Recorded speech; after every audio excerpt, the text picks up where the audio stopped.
ओम नमः शिवाय। आपका हमारे चैनल भगवान की लीला में हार्दिक स्वागत है।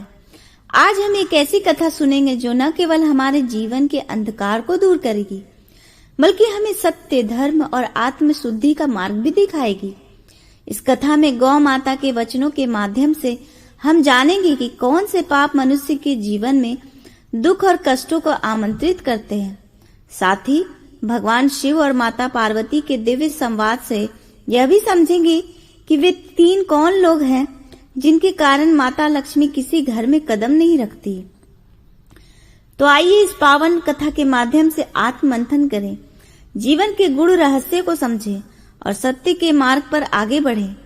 कथा का शुभारंभ करते हैं। हर हर महादेव। एक समय की बात है, भगवान शिव और माता पार्वती कैलाश पर्वत पर विराजमान थे। शांत और दिव्य वातावरण में दोनों पृथ्वी लोक के सौंदर्य का आनंद ले रहे थे। तभी माता पार्वती ने भगवान शिव से कहा, हे प्रभु, हमें पृथ्वी लोक पर भ्रमण किए हुए कितना समय बीत चुका है। मेरा मन कहता है कि आज हमें पृथ्वी लोक पर जाकर भ्रमण करना चाहिए। भगवान शिव मुस्कुराते हुए बोले, हे उमा, तुमने सही कहा। आज हमें पृथ्वी लोक पर जाकर देखना चाहिए कि वहां क्या घटित हो रहा है।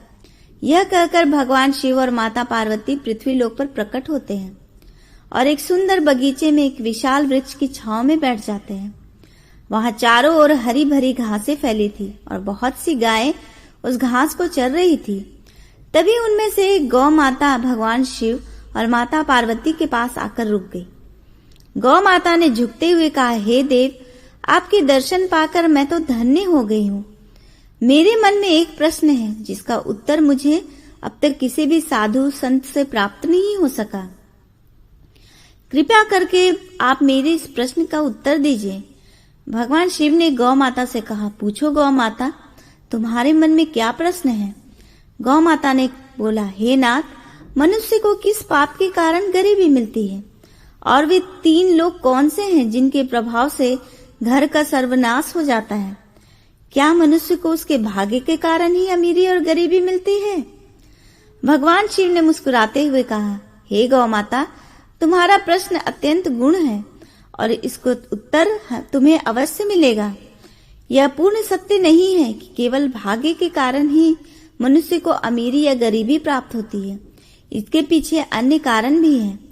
गौ माता ने कहा, हे देव, कृपया आप मुझे विस्तार से समझाइए।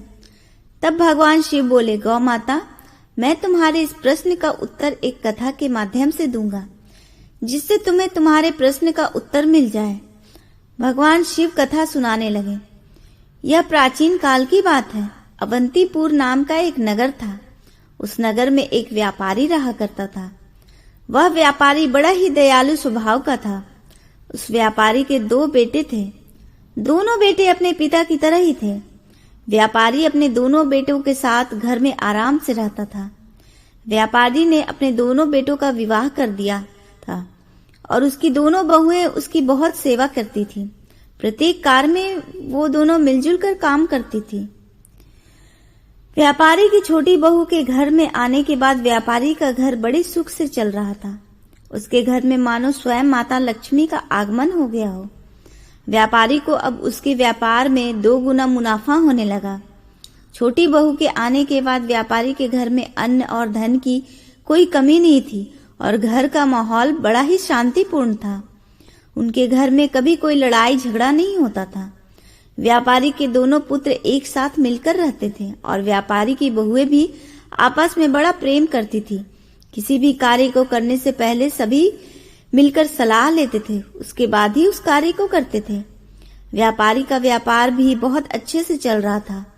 एक दिन व्यापारी ने अपने दोनों बेटों और बहुओं को अपने पास बुलाया और कहा, पुत्रों, अब मुझसे व्यापार का काम नहीं संभल रहा है। आज से इस व्यापार को संभालने की जिम्मेदारी मैं तुम दोनों को सौंप रहा हूँ। पिता की आज्ञा सुनकर वे दोनों बेटे अपने पिता का व्यापार का काम अच्छे से संभाल रहे थे। व्यापारी सोचता था कि अब तो उसका जीवन सफल हो चुका है। घर में दोनों बहुएं बड़े ही प्रेम से रहती हैं और उसका व्यापार उसके बेटे बड़े अच्छे से संभाल रहे हैं। यह सोचकर व्यापारी बहुत खुश होता था और सुकून की नींद लिया करता था। लेकिन व्यापारी की इतनी अच्छी जिंदगी देखकर नगर के अन्य लोग उससे जलने लगे थे।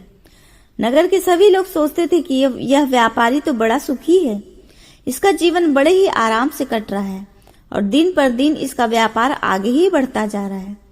इसके जीवन में कोई दुख तकलीफ नहीं है।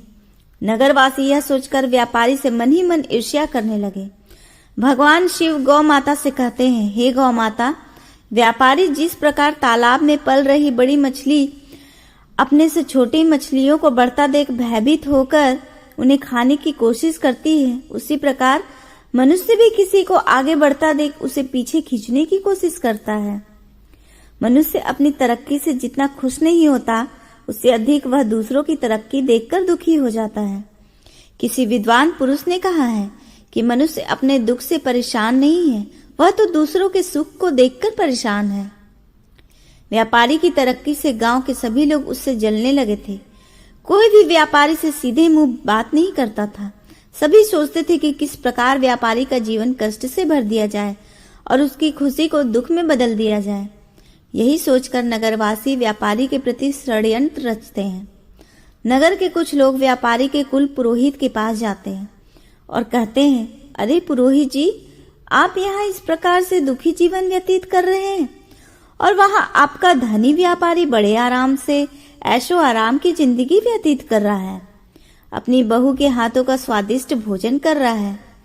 तब पुरोहित जी कहते, आप लोग क्या कहना चाहते हैं? मुझे बात समझ में नहीं आ रही है। तब नगर के लोग बताते हैं, पुरोहित जी, आपका जीवन तो आपके जजमान से ही चलता है, परंतु आपका जजमान तो बड़ा सुखी है, उसके जीवन में कोई कष्ट नहीं है। याद करिए, आपके इस जजमान ने आपको आखिरी बार अपने घर कब बुलाया था? अगर वह आपको अपने घर नहीं बुलाएगा और आपसे हवन पूजन नहीं करवाएगा तो भला आपकी रोजी रोटी कैसे चलेगी? और आपको दान दक्षिणा भी नहीं मिलेगी। अगर आपको दान दक्षिणा नहीं मिलेगी तो आप तो गरीब हो जाएंगे और आपका घर कैसे चलेगा? व्यापारी के पुरोहित को नगरवासियों की बात समझ में आ रही थी। वह भी सोच रहा था कि यह तो सही है, व्यापारी ने बहुत समय से मुझे अपने घर नहीं बुलाया है और उसका जीवन बड़े ही सुख से कट रहा है। इस प्रकार तो मेरे बीवी बच्चे भूखे मरने लगेंगे। फिर वह पुरोहित नगरवासियों से कहता है, भाइयों, आपकी बात तो बिल्कुल सत्य है। व्यापारी तो बड़ा धनवान बन चुका है, उसका व्यापार भी बहुत तेजी से आगे बढ़ रहा है। उसको दोनों पुत्र बड़ी मेहनत करते हैं और उसकी बहुएं मिलजुल कर बड़े प्रेम से अपना जीवन व्यतीत कर रही है। उनके जीवन में किसी प्रकार का कोई कष्ट नहीं है। तब नगर के लोग कहते हैं, पुरोहित जी, अगर आप अपना घर चलाना चाहते हैं और सुखपूर्वक जीवन जीना चाहते हैं तो आपको कुछ ऐसा करना पड़ेगा जिससे आपके जजमान के जीवन में कुछ कष्ट आए, उसके घर में लड़ाई झगड़े हो, तभी वह आपको हवन पूजन के लिए अपने घर में बुलाएगा और आपको धन मिलेगा। अगर ऐसा ही चलता रहा तो आप एक दिन गरीब हो जाएंगे और आपको भीख मांगनी पड़ेगी। इतना कहकर नगर के लोग पुरोहित के घर से चले जाते हैं। नगर वालों की बात सुनकर वह पुरोहित बड़ी चिंता में डूब जाता है और सोचता है कि अब मैं ऐसा क्या करूं जिससे व्यापारी के घर में लड़ाई झगड़ा होने लगे, उसे व्यापार में घाटा हो जाए, तभी वह पूजा पाठ करने के लिए मुझे अपने घर में बुलाएगा। अब ऐसा सोचकर वह पुरोहित अपने गुरु के पास जाता है और कहता है, हे गुरुदेव, मेरी सहायता करिए। यदि आप मेरी सहायता नहीं करेंगे तो मेरा परिवार भूख से मर जाएगा। हे गुरुदेव, जिस प्रकार एक मछली का जीवन तालाब के पानी पर निर्भर करता है, उसी प्रकार पुरोहित और पंडितों का जीवन अपने जजमान से चलता है। अगर जजमान के घर में कोई दुख तकलीफ नहीं होगी और वह हमें नहीं बुलाएंगे तो हमारा जीवन कैसे चलेगा? हम धन कैसे अर्जित करेंगे? हम तो भूखे मर जाएंगे। यह सुनकर उसके गुरु कहते हैं, हे शिष्य, तुम चिंता मत करो, मुझे अपनी समस्या बताओ, मैं अवश्य उसका समाधान करूंगा। तब पुरोहित कहता है, हे गुरुदेव, मैं चाहता हूं कि व्यापारी के जीवन में कुछ कष्ट आने लगे, उसके घर में लड़ाई झगड़ा होने लगे, उसके व्यापार में कुछ कमी आ जाए, वह मुझे हवन पूजन के लिए अपने घर में बुलाए। पुरोहित की बातें सुनने के बाद उसके गुरु कहते हैं, हे शिष्य, व्यापारी के दिन पर दिन आगे बढ़ने का कारण उसकी छोटी बहू है। वह भगवान विष्णु और माता लक्ष्मी की नित्य पूजा करती है, जिसके कारण उसके ऊपर स्वयं तीनों लोक के स्वामी भगवान विष्णु और माता लक्ष्मी की कृपा दृष्टि बनी है। जब से वह व्यापारी के घर आई है तभी से व्यापारी के घर में सब कुछ अच्छा हो रहा है और उसका जीवन सुखमय व्यतीत हो रहा है। ऐसी स्त्री जिस भी घर में रहती है वह घर सदैव धन धान्य से परिपूर्ण रहता है और उस घर में किसी चीज की कोई कमी नहीं रहती है।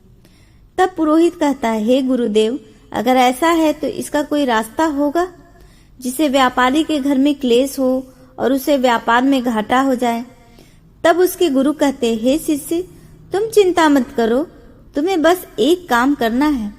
तुम व्यापारी के घर जाओ और उससे कहना कि व्यापारी जी मुझे एक पीतल का लोटा दे दीजिए और फिर तुम वह लोटा लेकर अपने घर में रख देना। जब तुम ऐसा करोगे तो कुछ दिन में ही व्यापारी को व्यापार में घाटा होने लगेगा और उसके घर में लड़ाई झगड़े होने लगेंगे। उसके दोनों बेटे आपस में झगड़ा करेंगे और उसका जीवन कष्टों से भर जाएगा। तब वह व्यापारी तुम्हें पूजा पाठ के लिए अपने घर अवश्य बुलाएगा। अपने गुरु की यह बात सुनने के बाद वह पुरोहित अपने गुरु का धन्यवाद करता है और फिर अपने घर वापस आ जाता है। अगले दिन सुबह होते ही वह स्नान ध्यान करने के बाद नगर की ओर चल देता है और अपने जजमान व्यापारी के घर जा पहुंचता है। व्यापारी के घर पहुंचने पर पुरोहित आवाज लगाता है। अंदर व्यापारी आराम कर रहा था। व्यापारी बाहर आकर देखता है तो अपने कुल पुरोहित को द्वार पर देखकर बहुत प्रसन्न होता है। व्यापारी उस पुरोहित का स्वागत करता है, फिर कहता है, पधारिए पुरोहित जी, आज इतने दिनों बाद आपका हमारे घर कैसे आना हुआ? सब कुशल मंगल तो है? तब कुल पुरोहित कहता है, व्यापारी जी, सब कुशल मंगल है, बस यहाँ से गुजर रहा था तो सोचा आपसे मिलता चलूं। अब पुरोहित अपनी मीठी मीठी बातों में व्यापारी को फंसा लेता है और कुछ देर बाद कहता है, व्यापारी जी, पीने के लिए पानी ले आइए। पुरोहित की बात सुनकर व्यापारी पानी लेने के लिए जाने लगते हैं। तभी वह पुरोहित कहता है, व्यापारी जी, पीतल के लोटे में पानी लाना। पुरोहित की बात सुनकर व्यापारी मुस्कुराते हुए कहता है, पुरोहित जी, जैसा आप कहें। इतना कहकर व्यापारी अंदर पानी लाने चला जाता है। व्यापारी की जो छोटी बहू थी वह बहुत बुद्धिमान और होशियार थी। उसे वास्तुशास्त्र का थोड़ा बहुत ज्ञान था। इधर व्यापारी जब पीतल के लोटे में पुरोहित के लिए पानी लाने के लिए जाते हैं तभी व्यापारी की छोटी बहू अपने ससुर के पास भागी भागी आती है और कहती है, पिताजी, आप यह लोटा थोड़ी देर के लिए मुझे दे दीजिए, मैं इसे थोड़ी देर में लाकर आपको दे दूंगी। फिर वह व्यापारी अपनी छोटी बहू को वह लोटा लेकर चला जाता है। इधर वह व्यापारी की छोटी बहू उस पीतल के लोटे का पानी निकालकर अपने घर में बंधी हुई गौ माता को पिला देती है और इसके बाद वह दोबारा से पानी भरकर अपने ससुर को दे देती है। अब व्यापारी वह पानी पुरोहित को देता है और कहता है, लीजिए पुरोहित जी, आप पानी पीजिए। यह देखकर पुरोहित मन ही मन बहुत खुश हो जाता है। पानी पीने के बाद पुरोहित कहता है, व्यापारी जी, आपका यह लोटा तो बहुत अच्छा है, इसे आप मुझे दे दीजिए। यह सुनकर व्यापारी ने कहा, पुरोहित जी, बस इतनी सी बात है, आप यह पीतल का लोटा अपने साथ ले जाइए। अब तो पुरोहित सोचता है कि आज तो व्यापारी के घर की खुशियां मैंने ले ली है। पुरोहित लोटा लेकर अपने घर लौट जाता है और उस लोटे को घर पर रखकर सोचता है कि कुछ दिनों में व्यापारी मुझे याद करेगा, क्योंकि उसके घर में क्लेश होने वाला है। उसका व्यापार समाप्त हो जाएगा, तब मैं पूजा पाठ करके उससे अच्छे पैसे मांग लूंगा। ऐसे विचार करके वह कुल पुरोहित मन ही मन बड़ा प्रसन्न हो रहा था। अब पुरोहित इंतजार करने लगता है कि कब व्यापारी का बुलावा आए और मैं जाकर व्यापारी के घर में पूजा पाठ करूं। उस पुरोहित को इंतजार करते करते 20 दिन बीत जाते हैं। अब तो पुरोहित इंतजार करते करते थक चुका था।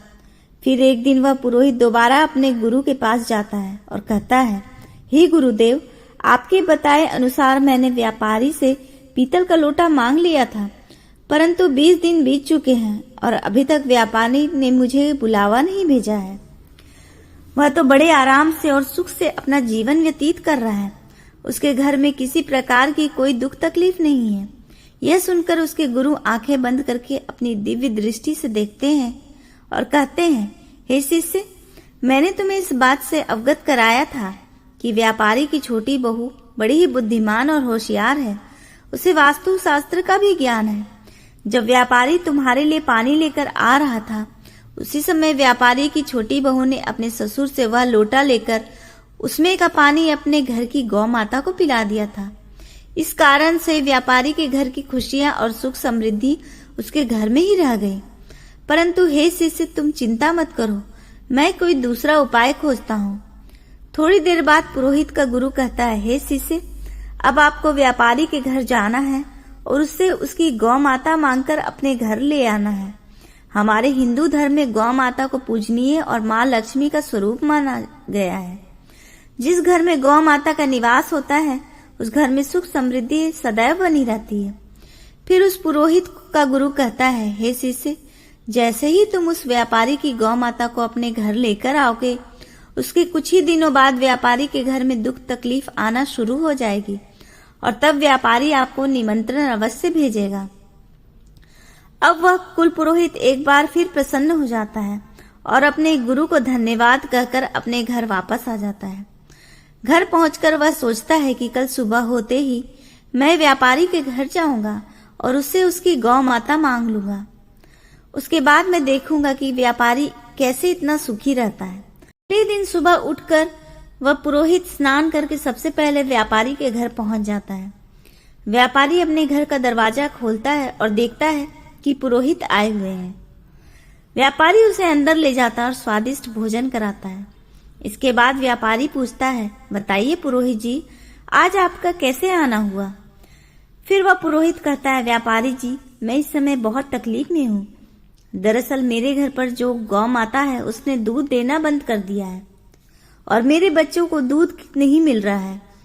अभी मेरा बच्चा बहुत छोटा है, उसके लिए दूध की बहुत आवश्यकता है, इसलिए मैं आपसे सहायता लेने आया हूँ। अगर आप मुझे अपनी गौ माता दे देंगे तो आपकी बड़ी कृपा होगी। पुरोहित की ऐसी दुख भरी बातें सुनकर व्यापारी सोचता है, चलो कोई बात नहीं, यह हमारे कुल पुरोहित हैं, अगर हम इनका भला करते हैं तो यह पुण्य का काम होगा और मुझे एक ब्राह्मण को गौ दान करने का पुण्य मिलेगा। ऐसा सोचकर व्यापारी कहता है, पुरोहित जी आप चिंता न करें, हम आपको अपनी गौ माता दे देंगे। इतना कहकर व्यापारी गौ माता को लेने के लिए जाता है और गौ माता को लेकर पुरोहित को देने के लिए चल देता है। तभी व्यापारी की छोटी बहू आकर व्यापारी को रोक लेती है और कहती है, पिताजी आप इस गौ माता को लेकर कहाँ जा रहे हैं? व्यापारी बताता है, बेटी हमारे कुल पुरोहित आए हैं और उनकी गौ माता दूध नहीं दे रही है, इसलिए वह हमारी गौ माता लेना चाहते हैं। मैं तो यह गौ माता उन्हें देने के लिए ले जा रहा हूँ। तब व्यापारी की छोटी बहू कहती है, पिताजी आप कुछ देर ठहर जाएं, मैं अभी आती हूँ। फिर वह अंदर जाती है और एक कटोरी में रंग लेकर आती है और गौ माता की सींग पर लगा देती है और उस बचे हुए रंग को मंदिर के पास रख देती है। फिर वह अपने ससुर से कहती है, पिताजी अब आप जाइए और इस गौ माता को पुरोहित जी को दे दीजिए। इसके बाद व्यापारी गौ माता को लेकर पुरोहित जी के पास जाता है और कहता है, लीजिए पुरोहित जी, यह रही आपकी गौ माता, आज से यह आपकी हुई, इसे ले जाइए और अपने बच्चों को दूध पिलाइए। पुरोहित मनी मन बहुत प्रसन्न होता है और उसे लेकर तुरंत अपने घर के लिए निकल पड़ता है। अपने घर पहुंचकर वह गौ माता को बांध देता है और सोचता है कि व्यापारी बहुत जल्दी उसे अपने घर पूजा पाठ करने के लिए बुलाएगा, क्योंकि उसका जीवन जल्दी दुखों से घिरने वाला है। अब वह कुल पुरोहित व्यापारी के बुलावे का इंतजार करने लगता है और इंतजार करते करते वह थक जाता है। वह पुरोहित फिर से अपने गुरु के पास जाता है और कहता है, हे गुरुदेव, इस बार मैं आपके कहे अनुसार व्यापारी के यहाँ से गौ माता लेकर आया हूँ, परंतु इसके बाद भी व्यापारी ने मुझे अपने घर पूजा पाठ के लिए नहीं बुलाया। व्यापारी का राजवर्धन अभी भी बड़े ही सुख से कट रहा है, उनके घर में किसी प्रकार का कोई दुख नहीं है। यह सुनकर पुरोहित के गुरु ने एक बार फिर अपनी आंखें बंद की और अपनी दिव्य दृष्टि से देखकर कहते हैं, हे शिष्य, उस व्यापारी की छोटी वाली बहू बहुत ही ज्यादा चालाक है। हमने जितना सोचा था वह उससे भी ज्यादा चालाक है। वह सारी विद्या जानती है और बड़ी ही बुद्धिमान है। जब तुम व्यापारी से गौ माता मांगने गए थे तब उसने गौ माता की सींग में रंग लगाकर बचे हुए रंग को मंदिर के पास रख दिया था, जिसके कारण सुख समृद्धि उसके घर में ही रह गई। यह बात सुनकर पुरोहित बहुत निराश हो जाता है। वह सोचता है कि जब तक यह छोटी बहू रहेगी तब तक व्यापारी का राजवर्धन सुख समृद्धि से भरा रहेगा। पुरोहित कहता है, हे गुरुदेव, अब मुझे क्या करना चाहिए? तब साधु महाराज कहते हैं कि हे शिष्य, अब तुम व्यापारी के घर जाओ और किसी तरीके से वह रंग की कटोरी मांगकर अपने घर ले आओ। अपने गुरु के कहे अनुसार वह पुरोहित व्यापारी के घर जाता है और व्यापारी से बहाना बनाकर रंग से भरी कटोरी मांग लेता है। व्यापारी कटोरी लाने के लिए अंदर चला जाता है। इधर व्यापारी की छोटी बहू पहले से उस रंग से भरी कटोरी को खाली करके उसमें दूसरा रंग भर देती है। जब उसका ससुर पुरोहित के कहने पर रंग से भरी कटोरी लेने जाता है तो उसकी छोटी बहू वही कटोरी अपने ससुर को दे देती है। फिर वह व्यापारी रंग से भरी कटोरी लाकर पुरोहित को दे देता है। रंग से भरी कटोरी लेकर पुरोहित मुस्कुराते हुए अपने घर के लिए निकल पड़ता है और घर पर जाकर सोचता है कि अब तो व्यापारी उसे बहुत जल्दी याद करेगा। अब व्यापारी की राह देखते देखते उस पुरोहित को कई महीने बीत जाते हैं। इंतजार करते करते पुरोहित थक जाता है और एक बार फिर वह अपने गुरु के पास जाता है और कहता है, हे गुरुदेव, आपने जैसा कहा था मैंने वैसा ही किया, लेकिन उसके बाद भी पुरोहित अभी भी अपना राजवर्धन बड़े ही आराम से जी रहा है। उसके जीवन में कोई दुख नहीं है। अब तो उसका व्यापार पहले से भी ज्यादा बड़ा हो गया है। पुरोहित के गुरु ने फिर से एक बार आंखें बंद की और अपनी दिव्य दृष्टि से देखते हुए पुरोहित को बताते हैं, हे शिष्य, अब हमें लगता है कि वह छोटी बहू जब तक उसके घर में रहेगी तब तक तुम उस व्यापारी का कुछ भी नहीं बिगाड़ सकते। तुम्हें रंग से भरी कटोरी देने से पहले उसकी बहू ने उसमें से वह रंग निकाल लिया था जो उसने गौ माता को लगाया था, जिसके कारण सुख समृद्धि और धन का सुख उसके पास ही रह गया। अब आपको कुछ भी करके व्यापारी की छोटी बहू को उसके घर से निकालना पड़ेगा। अगर आपने एक बार छोटी बहू को घर से निकाल दिया तो फिर व्यापारी के राजवर्धन में कष्ट ही कष्ट आ जाएगा और उसका जीवन दुखों से घिर जाएगा। अपने गुरु की यह बात उस पुरोहित को भी समझ में आ गई कि छोटी बहू के रहते व्यापारी का कुछ नहीं कर सकता। इसलिए वह अपने घर जाता है और व्यापारी के घर से उसकी छोटी बहू को निकालने का उपाय ढूंढने लगता है। अगली सुबह कुल पुरोहित व्यापारी के घर जाता है और बड़ी ही चिंतित अवस्था में जाकर व्यापारी के पास बैठ जाता है। पुरोहित को इस प्रकार से चिंतित देख व्यापारी पूछता है, क्या बात है पुरोहित जी, आज आप इतना चिंतित क्यों हैं? व्यापारी की यह बात सुनकर पुरोहित कहता है, व्यापारी जी, आपके ऊपर संकट के बादल मंडरा रहे हैं। आप पर बहुत भयानक संकट आने वाला है। यदि आप इस संकट से बाहर नहीं निकल पाए तो सब कुछ बर्बाद हो जाएगा। आपका राजवर्धन दुखों से घिर जाएगा। आपके बेटों को व्यापार में बहुत बड़ा नुकसान होने वाला है और आपके घर में बहुत बड़ी विपत्ति आने वाली है। कुल पुरोहित की ऐसी बातें सुनकर वह व्यापारी घबरा जाता है और बहुत चिंतित हो जाता है। फिर व्यापारी कहता है, पुरोहित जी, यह आप क्या कह रहे हैं? आप हमें बताइए, क्या इस संकट से बचने का कोई उपाय है? आप तो हमारे कुल पुरोहित हैं, आप जो भी कहेंगे हम अवश्य करेंगे। फिर पुरोहित समझ जाता है कि यह व्यापारी उसके जाल में फंस चुका है। पुरोहित आगे कहता है, व्यापारी जी, आपकी छोटी बहू आपके ऊपर बहुत बड़ा खतरा है। जब तक वह इस घर में रहेगी आप पर संकट बना रहेगा। इसीलिए मैं तो कहता हूँ कि आप अपनी छोटी बहू को अपने घर से निकाल दीजिए, क्योंकि उसी के कारण आप पर और आपके सारे परिवार पर इतना बड़ा संकट आने वाला है। पुरोहित की यह बातें सुनकर व्यापारी को पहले तो यकीन नहीं होता, लेकिन पुरोहित के बार बार कहने पर व्यापारी को उस पुरोहित की बातों पर विश्वास हो जाता है और वह कहता है, पुरोहित जी, आप जैसा कहेंगे मैं वैसा ही करूंगा। आप बताइए, मुझे अपनी बहू को घर से कब निकालना है? फिर वह पुरोहित कहता है, व्यापारी जी, आप तुरंत कुछ भी करके अपनी बहू को घर से बाहर निकाल दीजिए। इतना कहकर वह पुरोहित मन ही मन मुस्कुराते हुए अपने घर चला जाता है और इधर व्यापारी बहुत उदास हो जाता है और सोचता है कि उसकी बहू तो बहुत ही अच्छे स्वभाव की है, उसकी इतनी सेवा करती है, वह उसे अपने घर से कैसे निकाल दे। फिर व्यापारी सोचता है कि वह मेरे और परिवार के सदस्यों के लिए संकट भी है और उसके कारण वह अपने परिवार पर विपत्ति नहीं आने देना चाहता। यह विचार करके व्यापारी अपनी छोटी बहू के पास जाता है और दुखी मन से अपनी छोटी बहू से कहता है, बहू, आज ही तुम इस घर से निकल जाओ। तुम्हारा इस घर में रहना अब सही नहीं है। तुम्हारे कारण हमारे घर में विपत्ति आने वाली है। वह अपने ससुर की ऐसी बातें सुनकर घबरा जाती है, किंतु वह सब समझ जाती है कि जरूर यह उस दुष्ट पुरोहित का रचा हुआ षड्यंत्र है। फिर वह बहू कहती है, ठीक है पिताजी, अगर आप यही चाहते हैं तो मैं इस घर को छोड़कर चली जाती हूँ। फिर अपनी पत्नी को घर छोड़कर जाता हुआ देख व्यापारी का छोटा पुत्र भी कहता है, पिताजी, अगर मेरी पत्नी इस घर में नहीं रह सकती तो मैं भी नहीं रहूंगा। मैं भी अपनी पत्नी के साथ घर छोड़कर जा रहा हूँ। अब वह पति पत्नी दोनों व्यापारी का घर छोड़कर शहर चले जाते हैं और एक किराए के छोटे से मकान में रहने लगते हैं। व्यापारी का छोटा पुत्र बहुत ईमानदार और मेहनती था। कुछ दिन के बाद वे उस शहर में अपना नया व्यापार शुरू करते हैं और धीरे धीरे उनकी मेहनत और ईमानदारी के कारण उनका व्यापार बढ़ने लगता है और छोटा पुत्र और उसकी पत्नी दोनों बड़े धनवान हो जाते हैं। वे शहर में अपना खुद का मकान भी खरीद लेते हैं। इधर व्यापारी का घर उस पुरोहित के कारण बर्बाद होता जा रहा था। घर में लड़ाई झगड़े होने लगे थे।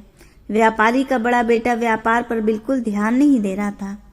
व्यापारी का बड़ा बेटा नगर के लड़कों के साथ बुरी संगति में फंसकर खूब धन दौलत खर्च करता, सारा दिन ऐश करता और इधर उधर नगर में घूमता रहता था। और कुल पुरोहित पूजा पाठ के बहाने दक्षिणा में व्यापारी से बहुत सारा धन लेकर अपने घर जाता था।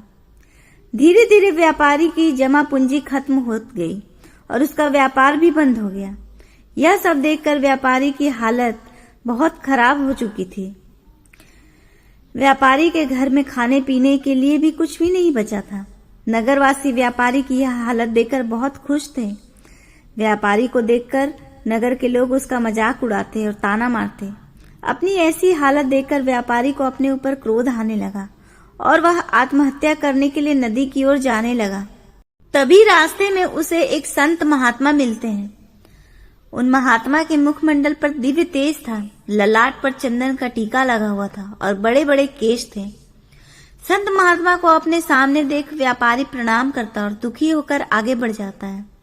तभी वह महात्मा कहते हैं, हे पुत्र ठहरो, क्या बात है, तुम इतना चिंतित क्यों हो?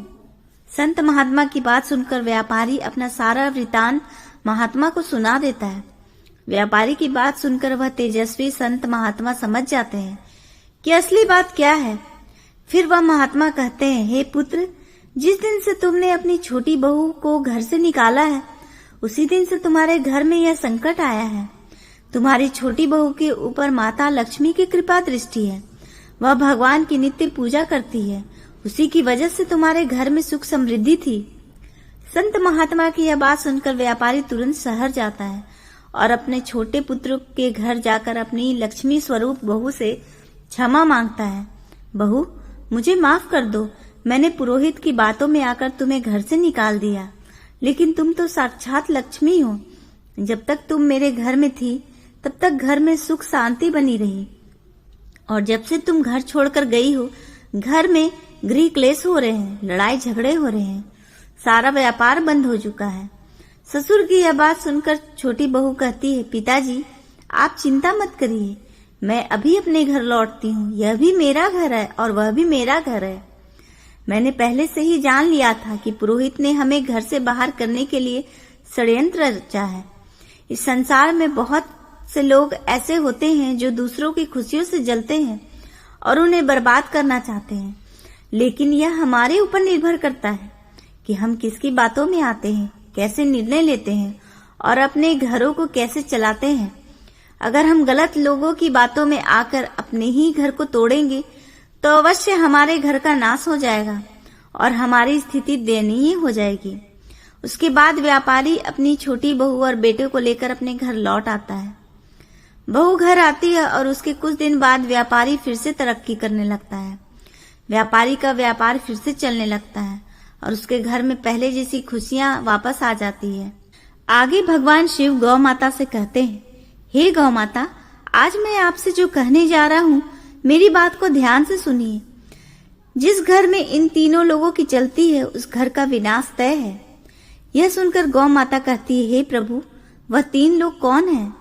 तब भगवान शिव कहते हैं, हे गौ माता, जिस घर में अहंकारी और दुष्ट स्वभाव के बालक की बात मानी जाती है उस घर का निश्चित ही सर्वनाश हो जाता है। दूसरा है जिस घर में उल्टा लालची और काम वासना की भूख में व्याप्त स्त्री की बात मानी जाती है, उस घर में कभी धन नहीं टिकता। वह घर सदैव कंगाल रहता है। उस घर में माता लक्ष्मी कभी भी नहीं आती है। तीसरा है, जिस घर में किसी बाहरी व्यक्ति की बात मानी जाती हो, उसके कहे अनुसार घर चलता है, तो उस घर का सर्वनाश हो जाता है। यह सुनकर गौ माता भगवान शिव की बातों को समझ जाती है। आगे भगवान शिव जी कहते हैं, हे गौ माता, तुम्हारा दूसरा प्रश्न था कि मनुष्य किस पाप के कारण गरीब या अमीर होते हैं। तो माता सुनो, गीता में भगवान श्री कृष्ण ने स्वर्णिम अक्षरों में कहा है कि मनुष्य को कभी भी अपने विवेक, परिश्रम, बुद्धि और उद्यम पर संदेह नहीं करना चाहिए और सदैव सत्य और स्वधर्म के पक्ष में रहकर निरंतर कर्म करना चाहिए। जो मनुष्य अपने आप पर संदेह करता है और असत्य का साथ देता है, वह कभी भी राजवर्धन में सफलता नहीं प्राप्त कर सकता। हे गौ माता, मनुष्य को अपना कर्म करना चाहिए। गरीबी और अमीरी तो मनुष्य के जीवन की धुरी है। जो मनुष्य निरंतर प्रयत्न करता है, वह अवश्य गरीबी के दलदल से बाहर निकल आता है। यह सुनकर गौ माता कहती है, हे प्रभु, आपके मुंह से यह प्रसंग सुनकर मैं तो धन्य हो गई। प्रिय भक्तों, आज की इस पावन कथा के माध्यम से हमने जीवन के गूढ़ रहस्यों और आध्यात्मिक सत्यों को समझने का प्रयास किया।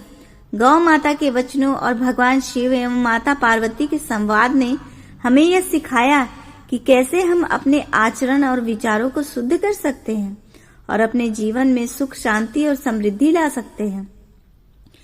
आइए हम सब मिलकर इन शिक्षाओं को अपने जीवन में उतारें और धर्म, सत्य और सेवा के मार्ग पर आगे बढ़ें।